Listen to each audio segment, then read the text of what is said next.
پڑھیں اور پھر ایک مرتبہ بسم اللہ الرحمن الرحیم پڑھیں۔ توجہ فرمائیں کہ یہ وظیفہ کا لازمی حصہ ہے، آپ نے بھی لازمی پڑھنا ہے۔ اس کے بعد آپ نے اول و آخر تین مرتبہ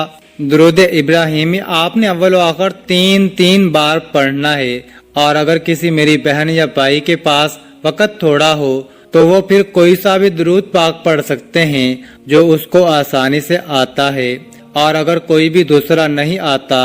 تو وہ اتنا بھی کہہ سکتا ہے صلی اللہ علیہ وآلہ وسلم۔ اس کے بعد آپ نے یہ سورت پڑھنی ہے،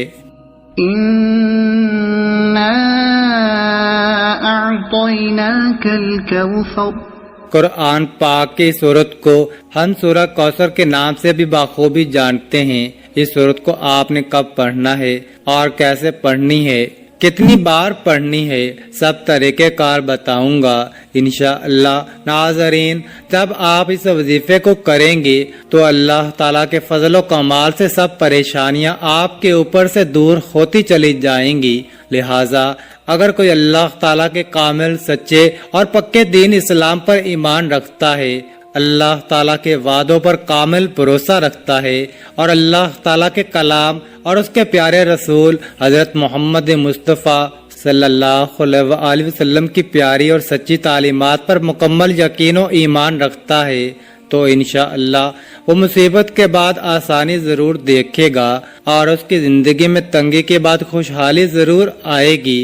آپ نے اس سورت کو صرف 33 بار سینے پر دائیں جانب ہاتھ رکھ کر پڑھنا ہے، اچھی طرح پڑھنا ہے، دھیان سے پڑھنا ہے، اور جب آپ اس کو پڑھیں گے تو آپ کے ذہن میں صرف آپ کا مقصد ہو، جو بھی آپ کے لیے مشکلات بنی ہوئی ہے یا جو بھی آپ کی حاجتیں ہوں، آپ یقیناً اسی نیت سے ہی کریں گے تو انشاءاللہ آپ کے تمام مسائل جلد ہی دور ہو جائیں گے۔ جب آپ 33 بار سورہ کوثر پڑھ لیں تو پھر آپ نے وہیں بیٹھے بیٹھے، یعنی اسی جگہ سینے پر ہاتھ بھی ہو اور اسی جگہ بیٹھے بھی ہوں، لا حول ولا قوت الا باللہ العلی العظیم صرف 3 بار پڑھنا ہے، تو انشاءاللہ پورے یقین کامل سے کہتا ہوں کہ اس کو ہر مسلمان بخوبی جانتا بھی ہے اور سمجھتا بھی ہے۔ لا حول ولا قوت الا باللہ کے مطلب کے بارے میں حضرت عبداللہ بن مسعود رضی اللہ تعالی عنہ فرماتے ہیں، مفہوم ہے کہ لا حول ولا قوت الا باللہ کو ایک مرتبہ بھی میں نے رسول اللہ صلی اللہ علیہ وآلہ وسلم کے سامنے پڑھا تو آپ صلی اللہ علیہ وآلہ وسلم نے فرمایا، اس کا مطلب جانتے ہو کیا ہے؟ میں نے عرض کیا، اللہ اور اس کے رسول ہی بہتر اور خوب جانتے ہیں۔ پھر آپ صلی اللہ علیہ وآلہ وسلم نے خود ہی ارشاد فرمایا، اس کا مطلب یہ ہے، گناہ سے پھرنے کی طاقت نہیں مگر اللہ کی حفاظت سے ہے، اور اللہ کی عبادت کرنے کی قوت نہیں مگر اللہ کی مدد سے ہے، اور فرمایا جو بندہ ہر وقت استغفار کرتا رہتا ہے اللہ اس کی ہر مشکل آسان کر دیتا ہے اور ہر غم دور کر دیتا ہے، اور اس کو ایسی جگہ سے روزی دیتا ہے کہ جہاں سے اس کا گمان بھی نہیں ہوتا۔ اس کے آپ نے 100 دانوں کی 2 تسبیح کرنی ہے، یعنی 200 مرتبہ پڑھنا ہے۔ اس کے بعد آپ نے 300 مرتبہ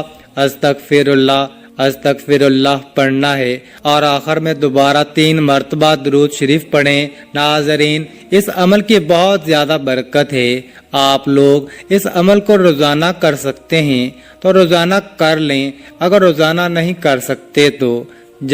جس دن آپ کو وقت ملے اور آپ کرنا چاہیں تو کر سکتے ہیں، لیکن اس وظیفے کے لیے ایک ہی شرط ہے کہ باوضو حالت میں یہ وظیفہ کرنا ہے۔ یہ وظیفہ آپ کی قسمت کو بدل دے گا، یہ وظیفہ آپ کی قسمت کو چمکا دے گا، آپ کی ہر مشکل کو ختم کر دے گا، اور رزق کے ایسے وسائل غیب سے پیدا ہوں گے کہ آپ نے سوچا بھی نہیں ہوگا۔ پھر اس کے بعد آپ نے دعا کرنی ہے، اللہ تبارک و تعالیٰ کو اپنی شان کریمی کا واسطہ دے کے، اے اللہ ہم گناہ گاروں پر، سیاہ کاروں پر اپنے گھر کے کرم کے فضل و شرف کے دروازے کبھی بند نہ کرنا۔ ہم بے شک جتنے بھی سیاہ کار ہیں لیکن پھر بھی ہیں تو تیرے ہی بندے نا، اور تیرے سوا ہمارا کوئی سہارا نہیں۔ یا اللہ، یا ذوالجلال والاکرام، ہم تجھ سے بغیر کسی عذر کے اپنے ہر گناہوں کی معافی مانگتے ہیں،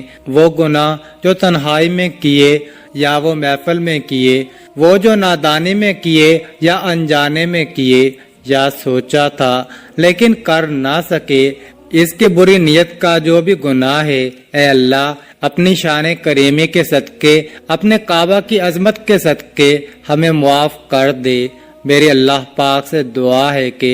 اے میرے پاک اللہ، اے میرے غفور الرحیم اللہ، ہم سب کے دکھ درد اور مشکلات کو ختم فرما دے، ہمارے رزق میں، روزگار میں، ہمارے روزے میں اضافہ فرما دے۔ میرے اللہ، ہمیں بے شک مانگنا نہیں آتا، لیکن تجھے دینا تو خوب آتا ہے۔ میرے اللہ، ہمیں بغیر مانگے ہی عطا کر دے۔ آمین ثم آمین۔ اللہ تعالی ہم سب کا حامی و ناصر ہو۔ ناظرین، کامنٹ باکس میں اللہ تعالیٰ کے 99 ناموں میں سے ایک نام ضرور ٹائپ کریں، اور مزید اس طرح کی ویڈیوز دیکھنے کے لیے اس چینل کو سبسکرائب کریں۔ جزاک اللہ۔